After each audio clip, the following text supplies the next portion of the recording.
Hola queridos y queridas estudiantes, les doy la bienvenida a una nueva cápsula educativa. En el video de hoy realizaremos un repaso de todo lo que hemos aprendido de poesía.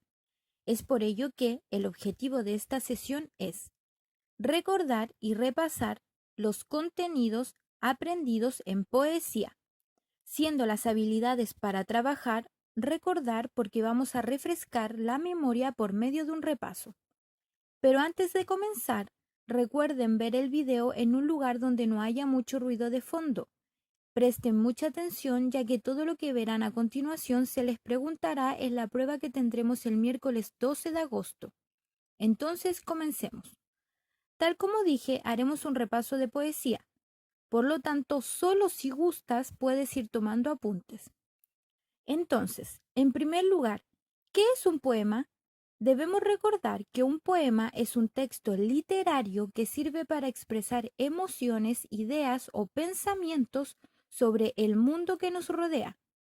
Durante la unidad 2, Fomentar el gusto por la poesía, trabajamos los elementos que constituyen un poema o al género lírico, profundizamos en los sentimientos, emociones o sensaciones que nos transmiten los poemas. Vimos los recursos sonoros de los poemas, es decir, las rimas, y finalmente abordamos los recursos expresivos, lo que serían las figuras literarias o retóricas. En primer lugar, cuando hablamos de elementos de un poema o género lírico, nos referimos a los versos, estrofa, hablante lírico, motivo lírico y objeto lírico.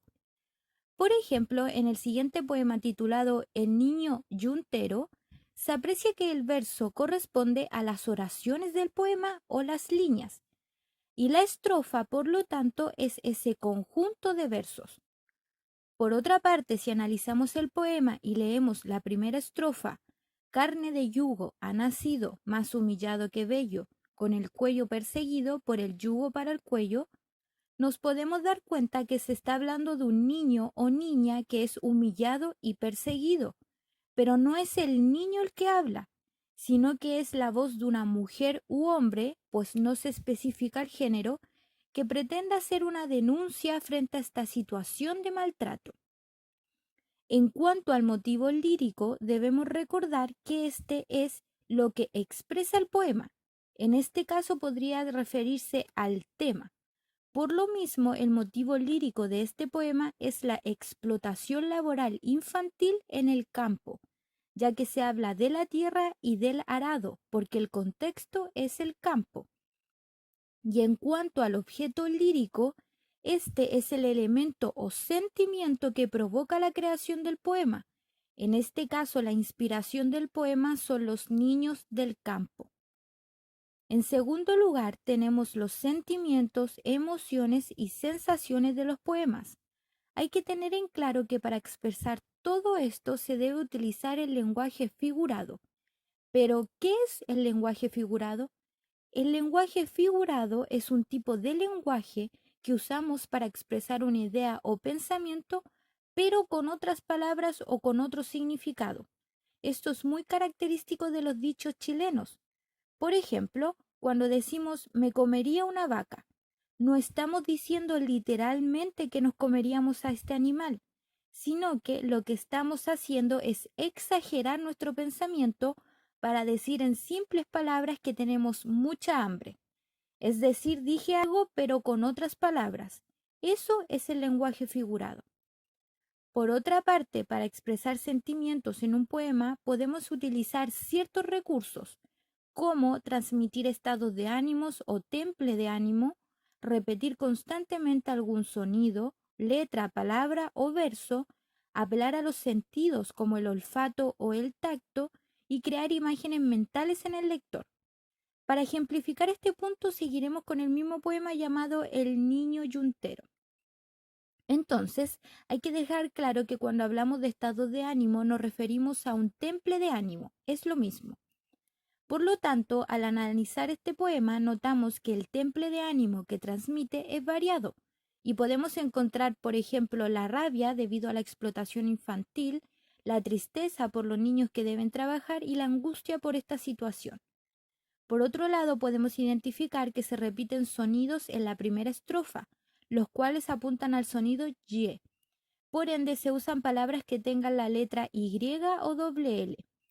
A su vez, busca generar imágenes mentales al realizar descripciones del lugar, pues nos menciona la tierra y el arado.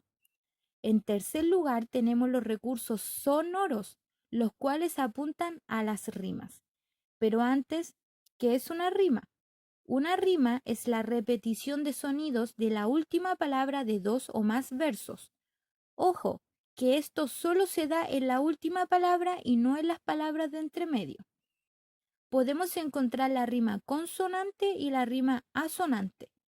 Por un lado, la rima consonante es la repetición de todos los sonidos del final, ya sea la vocal A, E, I, O, U, y las letras consonantes como la B, la C, la D, la E, la F, la G, la H, etc., es decir, todas las demás letras del abecedario.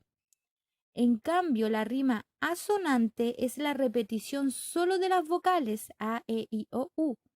Ojo, que deben estar en el mismo orden y solo en la última palabra del verso. Observemos nuevamente el poema. Si se dan cuenta, este poema tiene solo rima consonante, ya que todos sus versos se repiten los sonidos de las últimas palabras. Por ejemplo, en la primera estrofa se repite ido, ido. En la segunda estrofa enta, enta.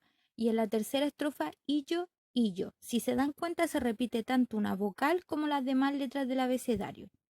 Es importante recordar que cuando no hay ninguna rima en un poema se le llama verso libre. Y finalmente, como cuarto elemento, tenemos los recursos expresivos, los cuales son las figuras literarias o retóricas. ¿Pero qué es una figura literaria? Una figura literaria es un recurso que nos permite dar un significado distinto y especial a los sentimientos o las palabras. En esta ocasión también se aprecia el lenguaje figurado. Las figuras literarias que nosotros trabajamos fueron la aliteración, la onomatopeya, la hipérbole, la personificación y la comparación. Cuando hablamos de aliteración nos referimos a la repetición de sonidos al interior del verso. Al hablar de onomatopeya nos referimos a la imitación de sonidos, por ejemplo, del ladrido de un perro, cuando estornudamos, etc. En cuanto a la personificación, esta es atribuir características humanas, es decir, nuestras, a seres inanimados como los muebles o seres no humanos como los animales. En cambio, la comparación es establecer una relación de semejanza entre dos elementos.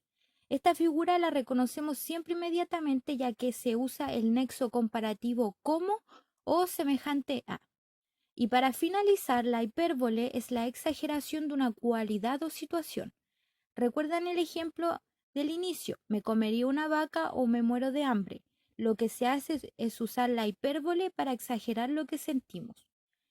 Espero que este video les haya ayudado a refrescar la memoria y resolver dudas sobre los aprendizajes de poesía. Si tienen una duda, ya saben que me pueden contactar a través de la plataforma o por correo o WhatsApp. Un abrazo a todos.